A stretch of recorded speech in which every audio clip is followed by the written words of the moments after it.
Midlife crisis, who else is he comparing himself to? Not others, who else? He's comparing himself to himself when he was younger. You're in your best point of your life, but you're comparing yourself to a ghost that doesn't even exist anymore. What? What? What? What's up, what's up, what's up, what's up? Possibly not have the personality to take the head.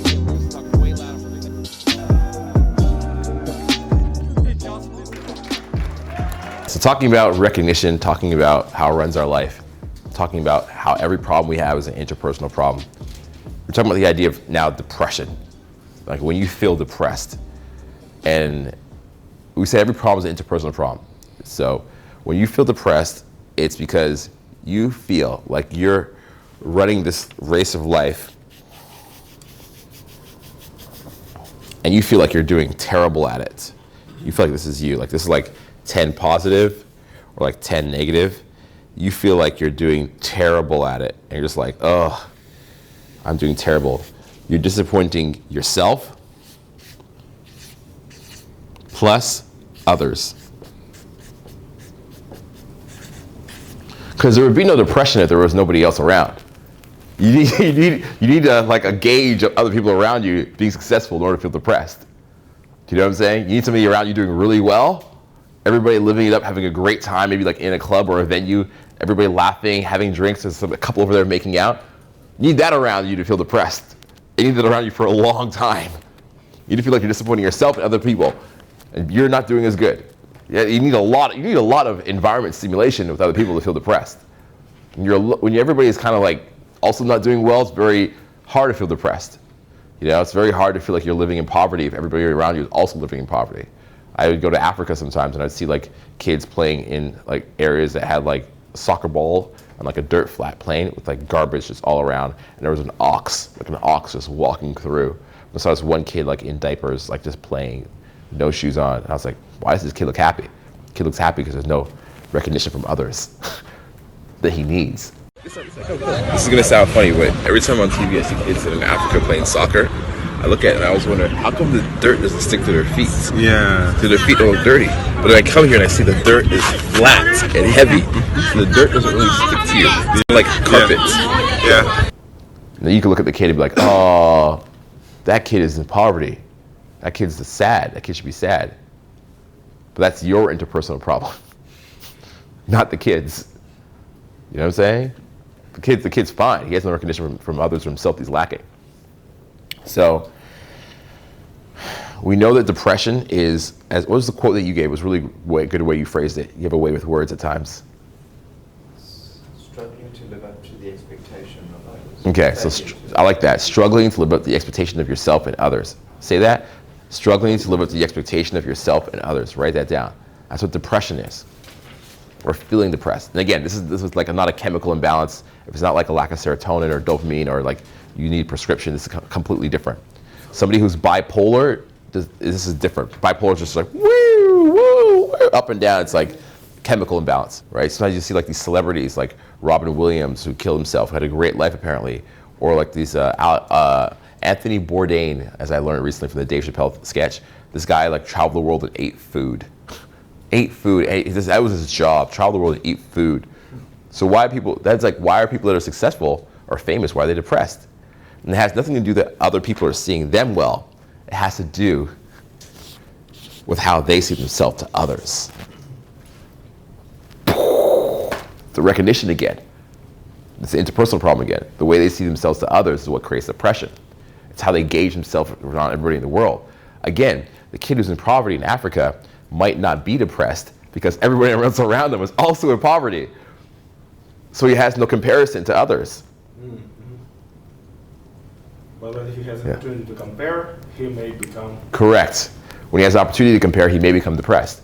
Because it has nothing to do with what the world around you, it has to do with how you see yourself in the world. Mm-hmm. That's the real problem, how you see yourself in the world. And how you create that story for yourself. So what is now, that's depression. What is burnout? Because depression and burnout are a little bit different. What do you think burnout is? So I'll give you an example. Burnout is when you're like trying really hard at something, maybe in your career or at school, Maybe you may have experienced a little burnout right now, right? Where you're trying really hard to get your school, maybe, and a master's would be how much longer? A year. A year longer. How long have you spent doing it already? 4 or 5. 4 or 5 years. You're like, man, another year, I've already done 4 or 5 years. I'm exhausted. So I was at some point. you were at some point. Now you have a little bit more energy? Yeah. Do you think you could make it through the year? Oh, yeah. Okay, if you had the energy to make it through the year. So you see a light at the end of the tunnel. So you're automatically not depressed. I kind of gave away the answer, by the way, unintentionally just now.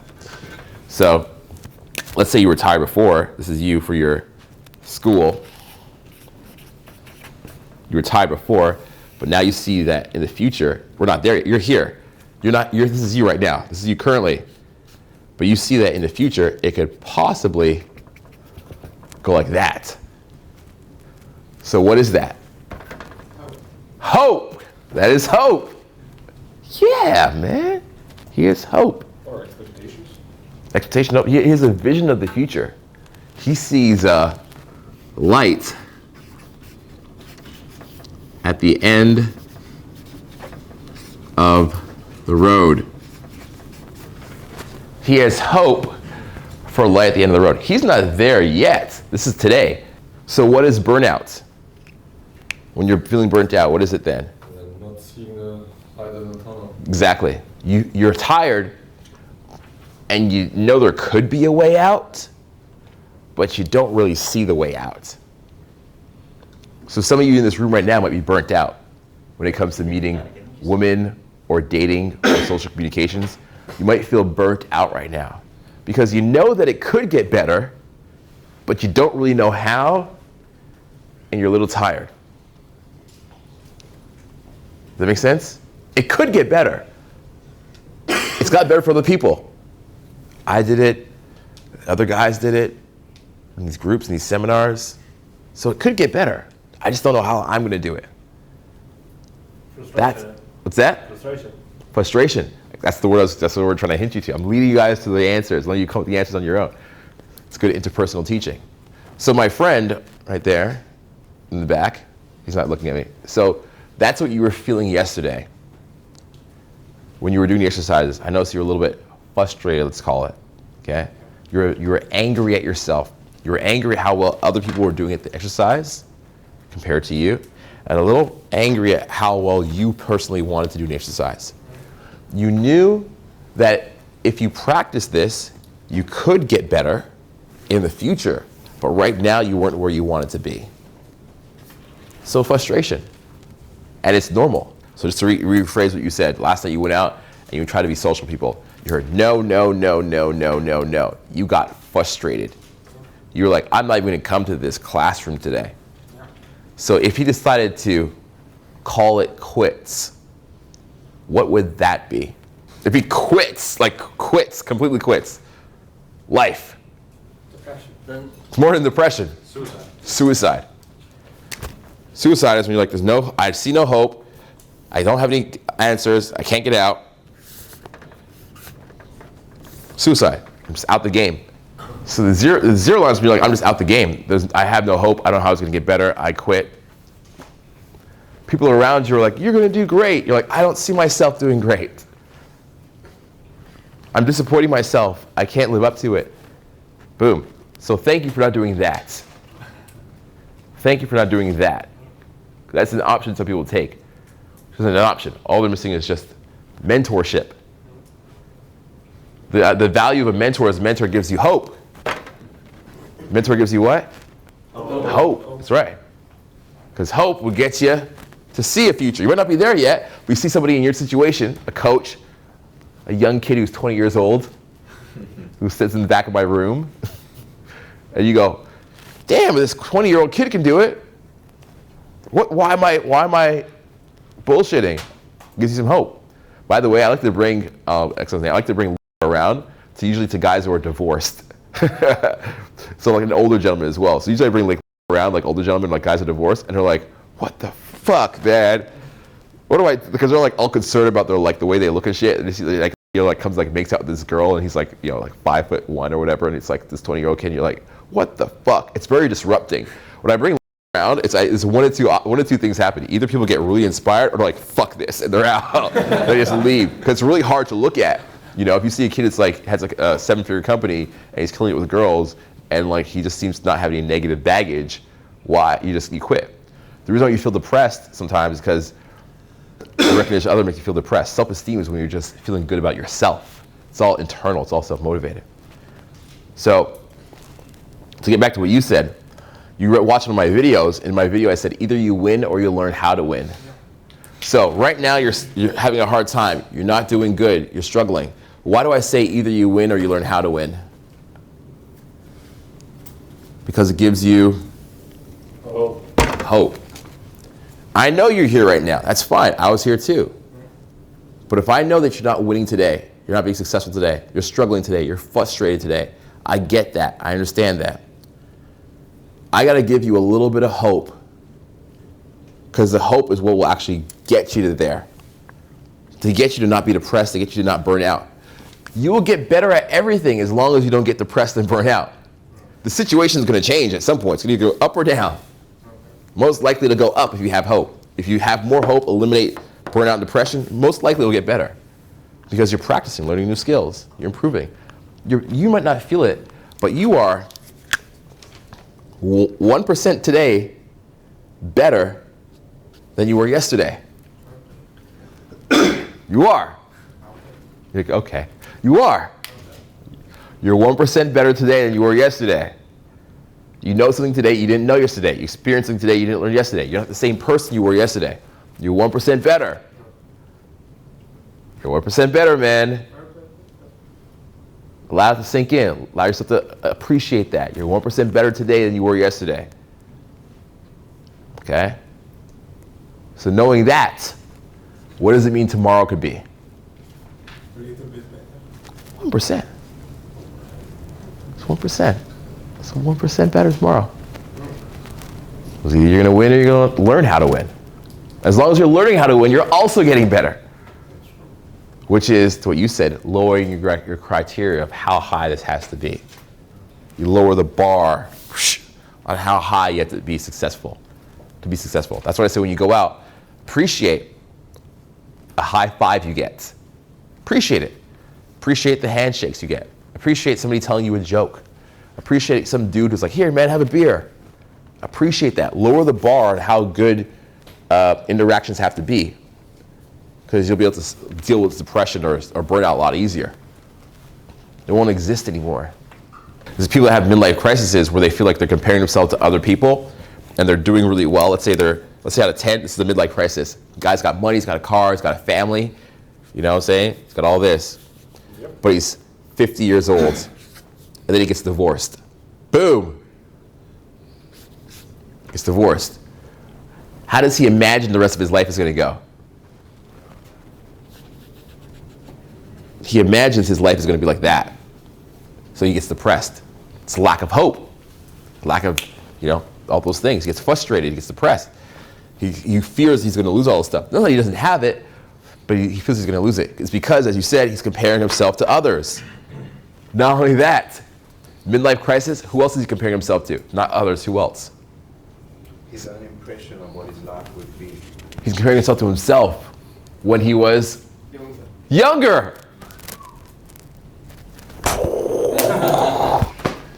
But probably... wait, let me finish the thought. I'm going to answer your question. What you're going to say. You're in the best point of your life. Exactly. You're in your best point of your life, but you're comparing yourself to a ghost that doesn't even exist anymore. And now you're depressed because at 25, you imagined yourself a different way, and now you're 50, even though your life is better.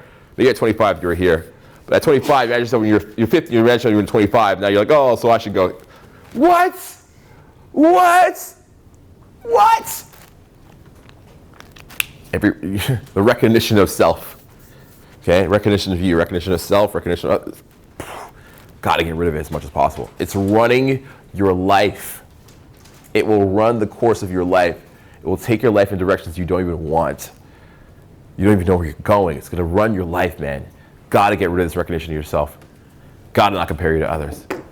Because again, we live in this is the best place in the world, the best time in the world. Why does LA have, Los Angeles? Beautiful sun in America, beautiful sun, free country, boating, No war. Economy is amazing. Why are so many people on prescription medications in countries like that? Right? Because they're comparing themselves to other people. They can't get out of it.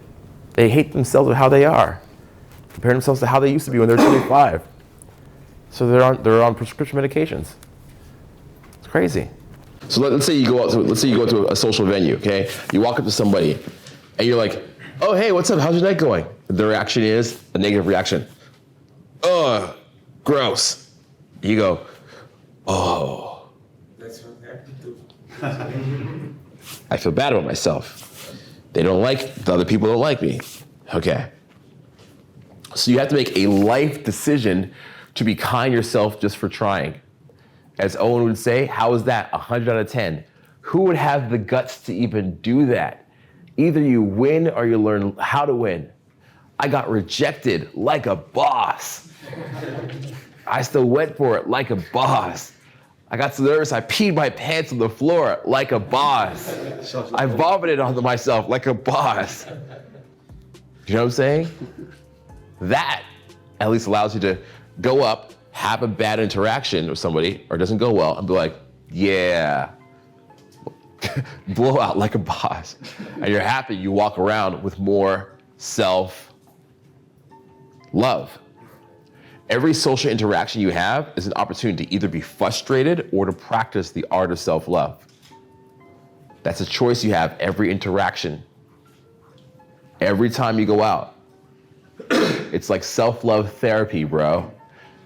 Self-love therapy. It's a choice that you make every interaction you go and have, okay?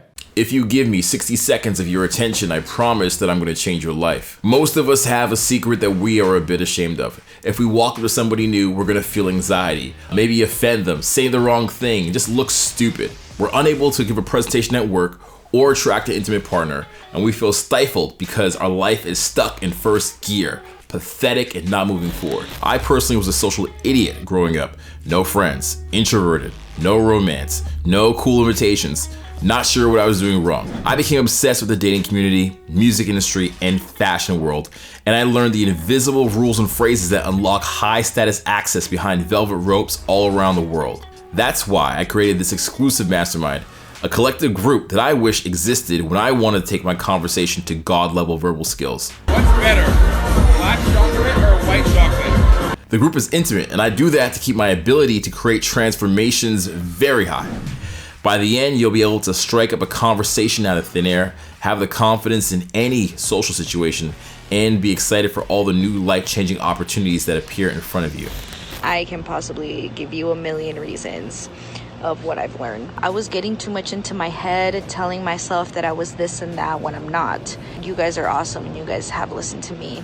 First, I know it was like pretty rough talking about it because I was afraid of what they'd think of me. The best thing I learned this week was just the value of having authentic conversations and not hiding your true self, being vulnerable and talking about your actual interests. I can actually find topics to talk about and be interesting while I'm talking about these topics. Taking this challenge, I just didn't care what people think about the topics I like and just make it interesting. Thanks to Madison, it's been a really awesome experience, and I feel like just from this whole experience, I've learned how to just embrace myself and kind of just allow myself to be me. That, you know, all the fears that I've had were literally just in my head. It's been really awesome, really fun. Become Neo in the Matrix and just bend social interactions to your will. This is 8 weeks of me in your life, guiding you by the hand, my friend. Conversation mentoring is not for people that are committed to being stuck and mediocre. Don't miss out on a clear headspace. No more should I or shouldn't I in your mind. The future mother of your children, the dream job, bringing the family back together. All that is one conversation away. Click the link. When's a good time like now to start living your life again? Right now. This is your call to become a master of conversation. So click the link, speak to me and my team, and take ownership of your life.